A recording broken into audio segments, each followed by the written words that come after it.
ስመ አብ ወወልድ ወመንፈስ ቅዱስ አሃዱ አምላክ አሜን። ከመይ ውዒልኩም? ከመይ ምሲኹም? ከመይ ቀኒኹም?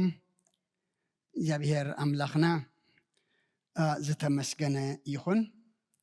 እቶም ኣብ ርሑቕ ኣብ ቀረባ ኣብ ተፈላለየ ኩርናዓት ዓለም ኮንኩም ከም ወትሩ ብመራኸቢ ብዙሃን ምሳና ሓቢርኩም ዘለኹም ኣቦታት፣ ኣዴታት፣ ኣሕዋት፣ ኣሓት ኣብዘ ዘለኹሞ ሰላም እግዚኣብሔር ንዓኻትኩም ይኹን።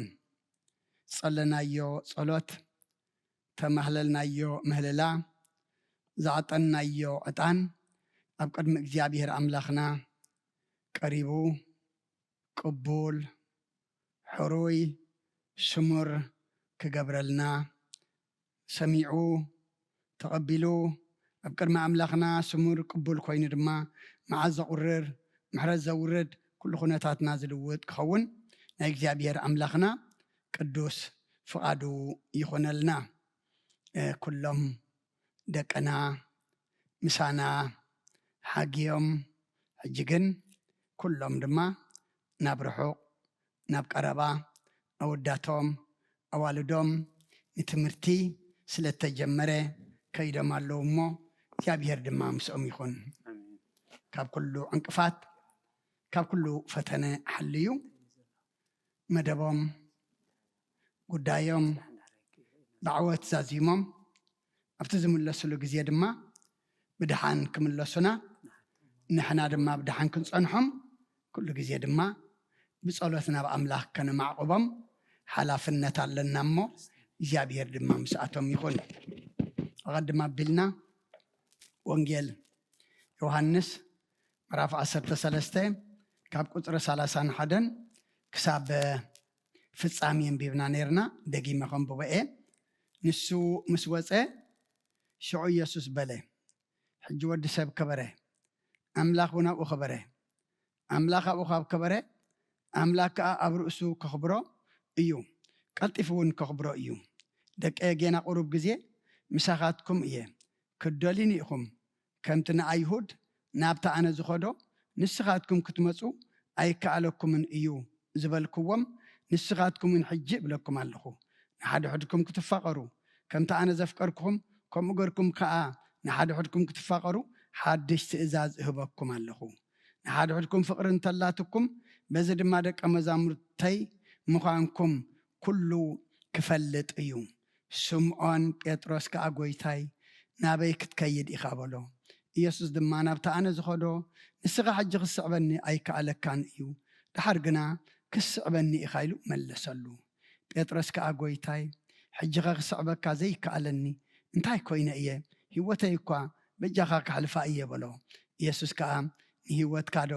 በጃይ ትሕልፋ? 3 ግዜ ክሳዕ እትክሕደንስ ደርሆም ዘይንቁ ብሓቂ ብሓቂ እብለካ ኣለኹ ኢሉ መለሰሉ። ብወዲ ዝኣምን ናይ ዘለዓለም ህይወት ኣለዎ። ንኣምን ቃለ ቅዱስ ወንጌል ነተን ዘለዋና ቁርብ ደቐይቕ ካብዛ ዘንበብናያ ቁፅሪ 35 ከም ኣርእስቲ መበገሲ ገርና ክንዘራረብ ኢና እሞ ኣብዛ ሰዓት እዚኣ ድማ ኣብ ርሑቕ ኣብ ቀረባ ዘሎና ኣብዚ ቅዱስ ወትኡ ዘለና እውን ኣባይ ሓዲሩ ንኩልና ከከምቲ ዘድልየና ገሩ ክምህረና ኣብ ጸሎትኩም ዘክሩኒ። ንቃል ኣምላኽ ድማ ከም ቃል ኣምላኽ ክንሰምዖ እቲ ጎይታ ቃል ክርስቶስ ንኩልና ናይ መንፈስ መሳኹቲ ኣእዛንና ይኽፈተልና። ቁፅሪ 35 ንሓደ ሕድኩም ፍቕሪ እንተኣላትኩም በዚ ደቀ መዛሙርተይ ምዃንኩም ኩሉ ክፈልጥ እዩ። እዚ ቃል እዚ ዮሃንስ ወንጌላዊ ጸሐፊው ቃል በቃሉ ዝተዛረቦ ዝበሎ ገና ቃል መንዩ እንተዳኢልና ቃልቲ ኣብ መስቀል ዝውዓለልና ቃልቲ ፍቅሪ ዝኾነ ኣምላኽና ቃል ጎይታናን ኣምላኽናን መድሓኒናን ኢየሱስ ክርስቶስ እዩ ኣምላኽ ብኡ ከም ዝኸበረ ንስውን በኣምላክ ከም ዝኸበረ ምስ ተዛረበ ነቶም ደቀ መዛሙርቱ ከምቲ ኣቐዲመን ኣይሁድ ገና ቁሩብ ግዜ ምሳኻትኩም ኣለኹ ናብታ ኣነ ዝኸዶ ንስኻትኩም ክትመፁ ኣይከኣለኩምን እዩ ዝበልክዎም ሕጂ ድማ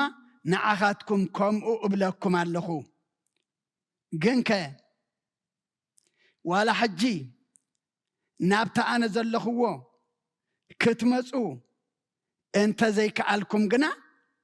ሓድሽ ትእዛዝ ኣሓድገልኩም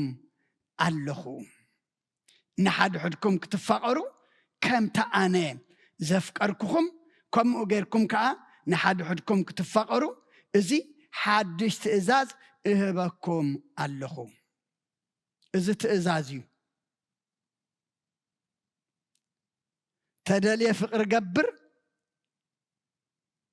ተደልየ ድማ ንፍቅሪ ገዲፈ ብፅልኢ ነብር ኢልና ከም ምርጫን ወስዶ ኣይኮነን ምክንያቱ እግዚአብሔር ጎይታ ይባዕሉ ሓድሽ ትእዛዝ ገድፈልኩም ኣለኹ ኣነ ፍቂረኩም እየ ንስኻትኩም ድማ ከምታ ኣነ ዘፍቀርኩኹም ንሓድሕድኩም ክትፋቐሩ እዚ ትእዛዝ እዩ ሓድሽ ትእዛዝ እህበኩም ኣለኹ ምስ በለ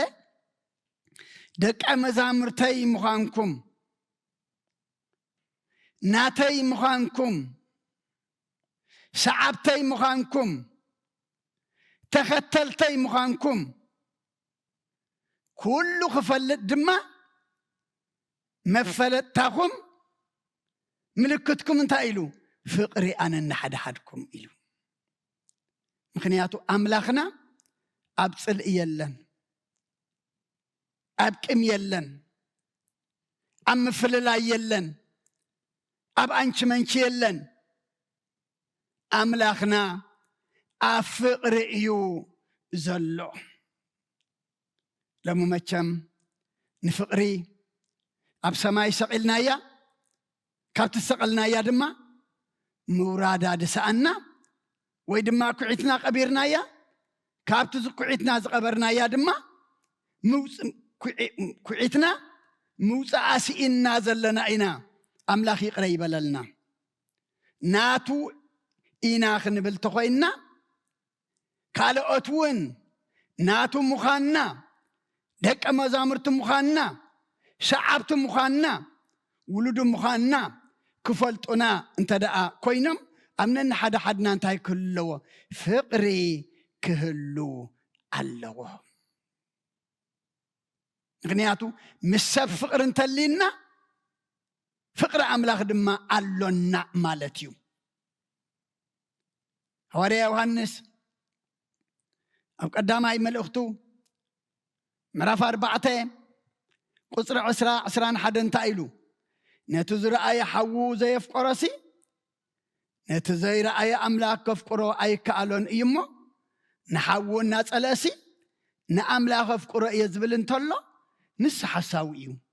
እቲ ንኣምላኽ ዘፍቅሮ ንሓዉ ድማ የፍቅሮ ደኣ እዚ ትእዛዝ እዩ ካብኡ ዝተቀበልናዮ ስለ ቃሉ ኣምላኽና ምስጋና ይብፅሓዮ ነቲ ዝረአየ ሓዉ ነታ ዝረአየ ሓፍቱ ነቲ ምስኡ ዘሎ ነቲ ምስኣ ዘሎ ዘየፍቀረ ዘይፈተወ ንኣምላኽ ከፍቅሮ እየ ክብል ኣይክእልን እዩ ንሓዉ ነቲ ዝርእዮ ነቲ ምስኡ ዘሎ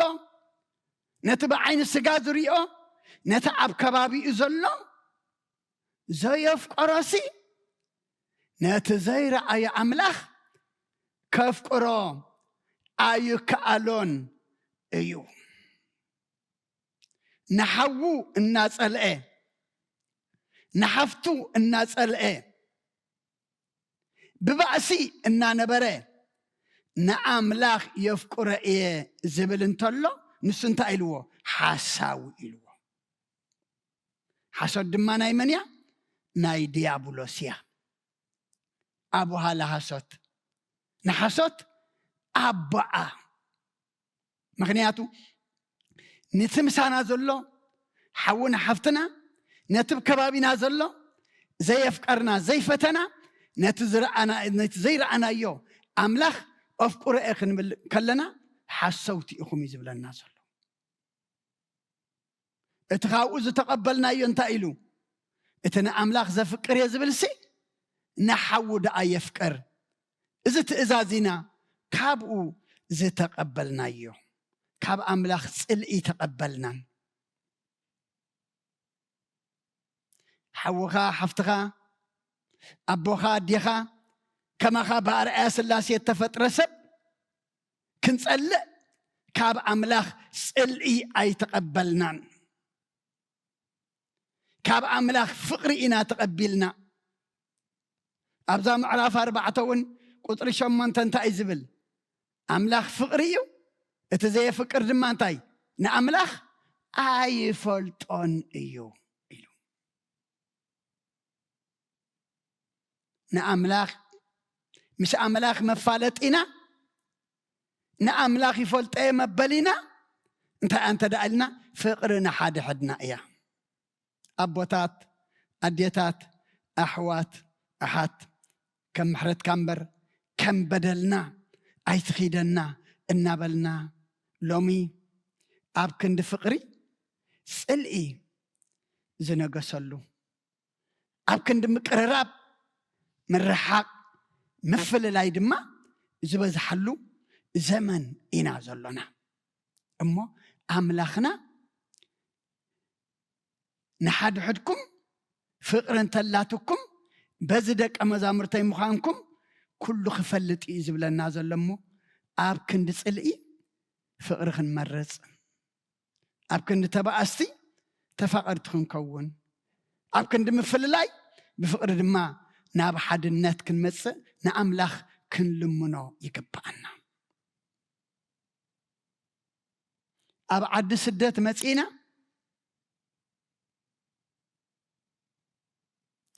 ኣብ 5 ዓመት ደቂ ዓዲ ገሮምና ሰሪሕና እናኣተና ሰሪሕና ናብራና እናመራሕና ከለና ምጻዕዳ ምስካለ ዓልየ ደይ ተባእስና ምስ ሓውና ምስ ሓፍትና ኣብ ኤርትራውያን ሎሚ ሃሰስ ኢልና ንፍቕሪ እንተደኣደሊ ርኢናያ 9% ጽልኢ ዝጸቐጣ 10% እውን ፍቕሪ እንተልያ እዩ ኩሉ ተገበርና ኩሉ ተሃብና ኣብ ኩሉ ተጎየና ብዘይ ፍቕሪ ግና እንታይ ኢልና ኮንቱ እዩ ኣምላኽ ፍቕሪ እዩ እቲ ዘየፍቅር ንኣምላኽ ኣይፈልጦን እዩ በዓር ሎሚ ኣምላኽ ክንፈልጦ ደልሎ ኣምላኽ ከነለልዮ ደልሎ ኣምላኽ መንነቱ ክንፈልጦ ደልሎ ንኣምላኽ ክንፈልጦ መንነቱ ከነለልዮ ድማ ብምንታይ ኢና እንተደኣ ኢልና ኣብ ነንሓደ ሓድና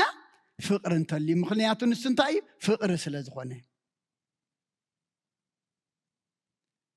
ደጊሙ ሐዋርያ ዮሐንስ እውን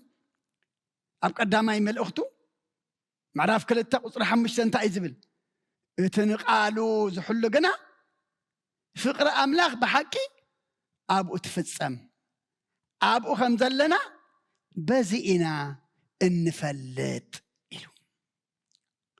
ኣምላኽ ምሳና ከም ዘሎ ንሕና ድማ ምስኡ ከም ዘለና ኣምላኽ ኣባና ከም ዘሎ ንሕና ድማ ኣብ ኣምላኽ ከም ዘሎና ፍቕሪ ኣምላኽ ብሓቂ ኣባና እንተልየ ننسمع قالوا نخبره ننسمع قالوا نؤززه ننسمع قالوا دماني نمرحلو انت دا اخوينا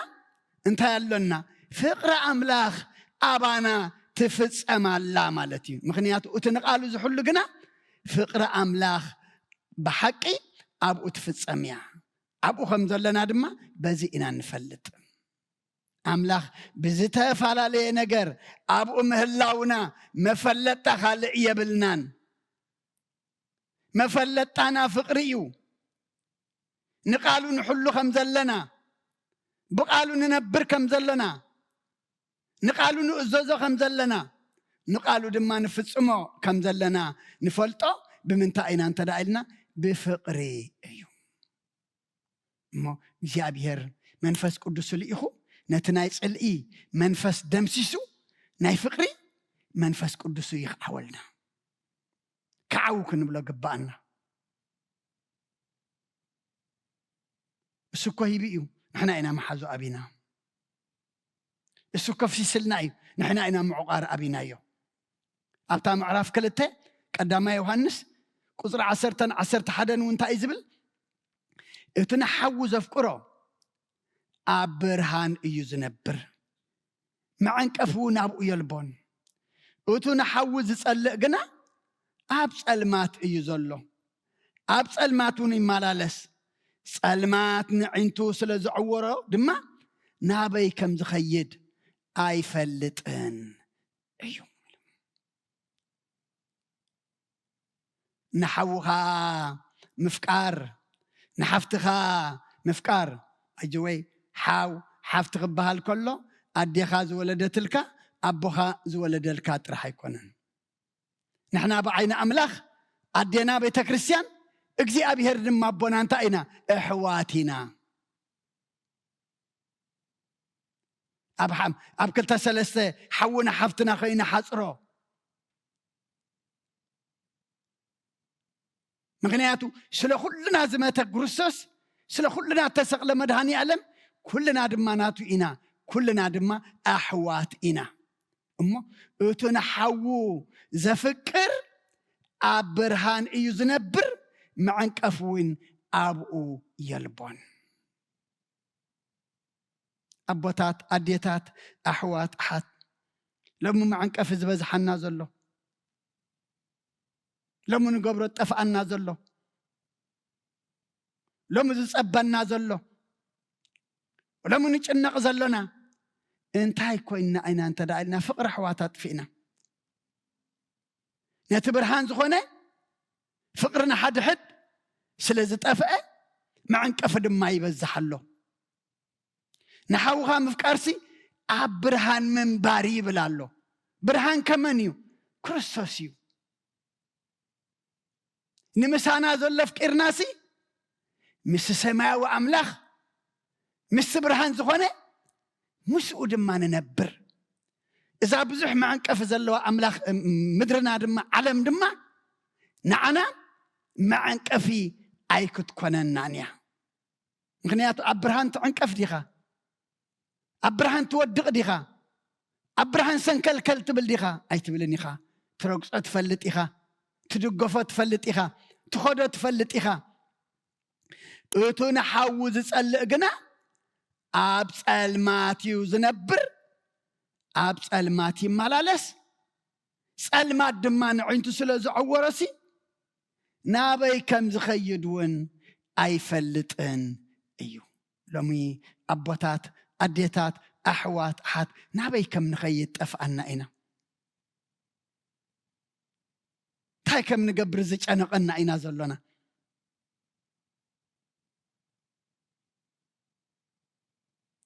بيناي مقد خم نقعز انفتنا زطفانا اينا انتاي سلازخونا صل اطفئنا يقرتا فقر اطفئنا صل سلازحزنا مخنياتو فقر انت ايلو برهان يلو برهان دما مني غويتا ايو اتنا حوت صل دما اب صلمات ينبر صلمات مني ديابلوسي اي صلمات برهان اي برهان واغو يلن ወይ ናይቲ ብርሃን ዝኾነ ክርስቶስ ብፍቕሪ ምንባር እዩ ወይ ድማ ናይቲ ጸልማት ዝኾነ ዲያብሎስ ብጽልኢ ምንባር እዩ ምክንያቱ ሳልሳይ ምርጫ የለን ወይ ገፋሕ ወይ ጸባብ ወይ ብርሃን ወይ ጸልማት ወይ ህይወት ወይ ሞት ወይ የማን ወይ ድማ ጸጋም እቲ ንሓዊ ዝጸልእ ኣብ ጸልማት ይነብር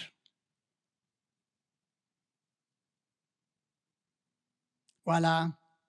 ፀሐይ በሪቓ ብርሃን ተመሰለና ለይትውን መብራህቲ ብሪና ብርሃን ተመሰለና ብሕልና ብመንፈስ ግና ኣብ ጽልእ ሓዊ እንድሕር ኣለና ታይና ኣብ ጸልማት ኢና ዘለና ኣብ ጸልማት ኢና ንመላለስ ዘለና ጸልማት ዓይንትና ይዕውርዎ እዩ ዘሎ እንታይ ከም ንገብር ናበይ ከም ንኸይድ እውን ኣይንፈልጥን ኢና ምክንያቱ ዓይኑ ዝዓወረ እንታይ ዝደሊ መራሒ ደሊ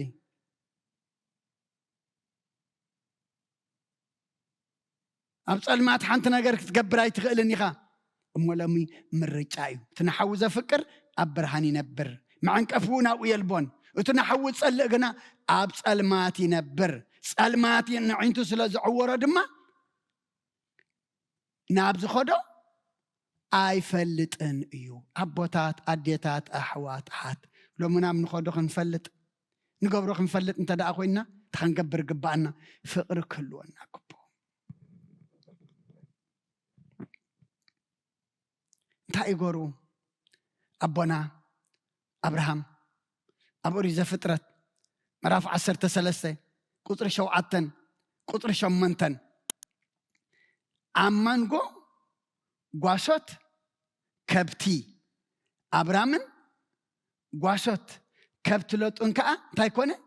ባእሲ ኮነ በቲ ዘመን እቲ ድማ ከነአናውያንን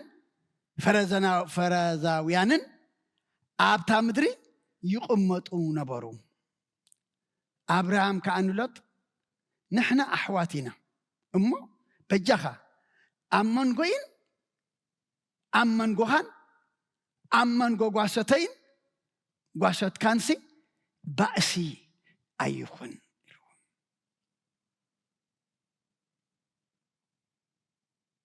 ሎሚ ንሕና ከም ኣቦና ኣብርሃም ክንከውን ግባአና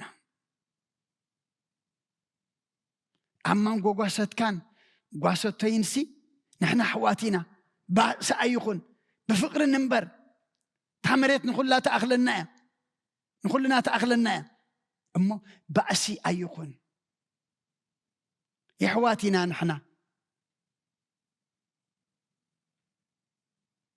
ለምኮ ንሰብሲ ቤተሰቡ ጸላእቱ ክኾንዎ እዮም ዝበሃል ክትሽምግሎ ዘይትኽእል ባእሲ እኮ እዩ ኮይኑ ዘሎ ባና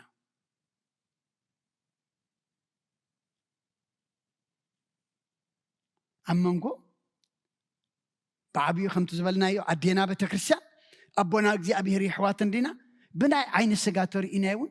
ኣብ ክልተ ኣሕዋት ደቂ ሓደ ሰብኣይ ደቂ ሓንቲ ሰበይቲ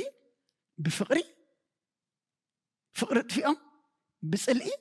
እናተሓናሓኑ ርእሶም እናተነቐነቑ ዝነብሩ ሎሚ ገዛ ኸፈተ እዩ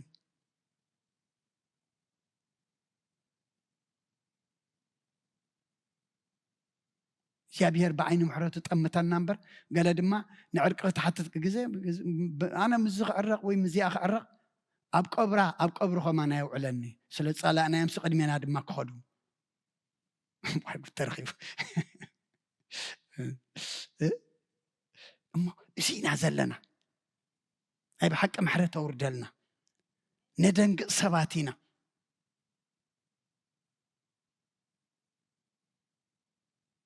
ፍቅሪ እኮ በረኸት እዩ ፍቅሪ እኮ ጥዕና እዩ ድቅስ ኮኻ ተሓድር ቅሱን ሕልና እኮ እዩ ዘለካ ሕጉስ ልቢ እኮ እዩ ዘለካ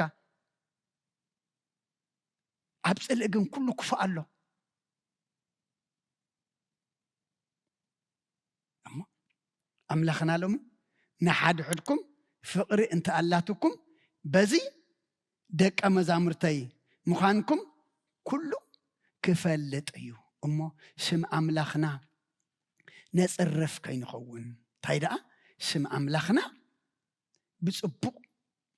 ኣብነት ኣርኣያ ንኸውን ክንከውን ድማ ይግባአና በዚ ኣገረ መልእኽቲ ንሕጂ ከዓጽየ ኣብ ቀዳማይ ዮሐንስ ኩለንተን መልእኽቲ ኣብ መልእክቲ ዮሐንስን ዘለዋ ምስታ ወንጌላት ተሓይዝና ምዕራፍ 3 ካብ 10 ክሳብ 14 እንታይ ዝብለና ጽድቂ ዘይገብርን ንሓዊ ዘይፍቅርን ካብ ኣምላኽ ኣይኮነን ውሉድ ኣምላኽን ውሉድ ዲያብሎስን በዚ እዮም ዝግለጹ ንሓደ ሕድና ክንፈቐር እዚኣ እታ ካብ መጀመርታ ዝሰማዕኩዋ መልእኽቲ ሰማዕኩማ መልእኽቲ እያ ከምቲ ካብ እኩይ ዝነበረ ንሓዊ ከዓ ዝቐተለ ቃየል ኣይንኹን ስለምንታይ ዝቐተሎ ግብሪ እኩይ ግብሪ ሓዊ ግና ሰናይ ስለ ዝነበረ እዩ ኣሕዋተየ ዓለም ተጸላእትኩም ኣይትገረሙ ንሕና ንሕዋት ነፍቅሮም ስለ ዝኾንና ካብ ሞትሲ ናብ ህይወት ከም ተሰጋገርና ንፈልጥ ኣሎና እቲ ዘይፍቅር ግና ኣብ ሞት ይነብር ጽድቂ ዘይገብርን ንሓዊ ዘይፍቅርንሲ ካብ ምንታይ ኣይኮነን ካብ ኣምላኽ ኣይኮነን ውሉድ ኣምላኽን ውሉድ ዲያብሎስን ድማ መለለይኦም ወይ መግለጺኦም ድማ እዚ ይብል ኣሎ ካልእ መልክዕ መግለጽ የለን ቀይሕ ጸሊም ነዊሕ ሓጺር ቀጢን ረጒድ ከምኡ ዝበሃል ነገር የለን ውሉድ ኣምላኽን ውሉድ ዲያብሎስን ዝፈላለዩ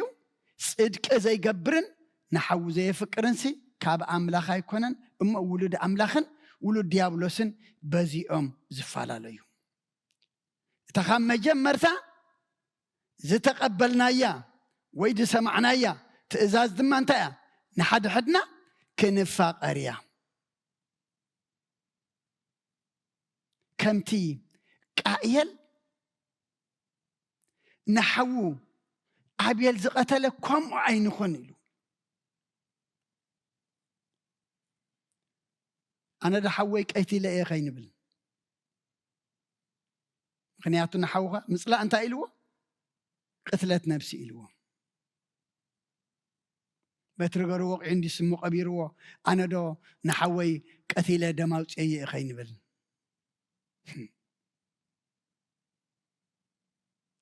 ስለምንታይ ኢኸ ዝቐተሎ ግብሪ እኩይ ግብሪ ሓዊ ግና ሰናይ ስለ ዝነበረ ኣቦታት ኣዴታት ኣሕዋት ኣሓት ሎሚ ብፅልእ ክንደይ ዘይቀተልና ክንደይ ደም ብፅልእ ነፍስስ ኣለና ክንደይ ህይወት ብፅልእ ይሓልፋ ኣለዋ እሞ ሕጂ እውን እንታ ክንገብሮ ግባአና ክንስሓሉ ናብ ትፍቕሪ ዝኾነ ኣምላኽ ክንምለሰሉ ኣሕዋተየ ዓለም እንተጸላእትኩም ኣይትገረሙ ኢሉ ዓለም እንታይ ፍቕሪ ኣለዋ ንሕና ንሕዋት ነፍቅሮም ስለ ዝኾንና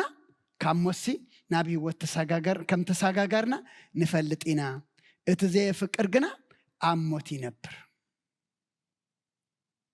ኣብ ፍቕሪ ዘየለ ኣለኹ እንዳበለ ከሎ ሕጂ እንታይ እዩ ሞት እዩ ኣብ ሞት ዝነብር ብሎ ኣሎ እቲ ኣብ ፅልእ ዝነብር እቲ ዘይፍቅር ኣብ ሞት ዝነብር ዘሎ መዓስ ሕጂ ኣለኹ እናበለ ከሎ ኣብ ቅድሚ ኣምላኽ ሞት ይብል ኣሎ እቲ ንሕዋቱ ዘፍቅር ግና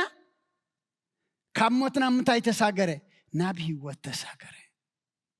ኣቦታት ኣዴታት ኣሕዋት ኣሓት ካብ ሞት ናብ ህይወት ክንሳገር እዚ ድማ ቀሊል እዩ ሓወይ ሓፍተይ ተባሃሉ ፍቕሪ ግበሩ ሰላም ግበሩ ሓድነት ግበሩ እዩ ዝብል ዘሎ ኣምላኽ ካልእ ኣይሓተተናን እሞ ብኸምዚ ክንነብር እግዚኣብሔር ንኹሉና ይሓግዘና እቲ ንሓደ ሕድና ምፍቓር እቲ ንሓደ ሕድና ብሰላም ምንባር ድማ ደቂ ኣምላኽ ምዃንና መፍለጢ ንኣምላኽ ድማ ክብሪ መውሃቢ እዩ ብርሃንኩም ኣብ ቅድሚ ሰብ ይብራህ ተባሂሉ ሓደ ብርሃንና እንታይ ይኸውን ዘለዎ ፍቕሪ ይኸውን ዘለዎ ፍቕሪ ኣሕዋት ፍቕሪ ምስ ኩሉ ተሊና ኣብ ብርሃን ኢና ዘለና ብርሃን ድማ መን እዩ ኣምላኽና እዩ እሞ ብከምዚ ክንነብር እግዚአብሔር ንኩልና ይሕግዘልና ናይ ጽልኢ መንፈስ ካብ ኩልና ልዒሉ ኣምላኽና ናይ ፍቕሪ መንፈስ ይዝርኣልና ኣምላኽና ጽልኢ የብሉን ተኣምላኽ ዝዘርኦ ፍቕሪ ኣምኪና ነቲ ዲያብሎስ ዝዘርኦ ጽልኢ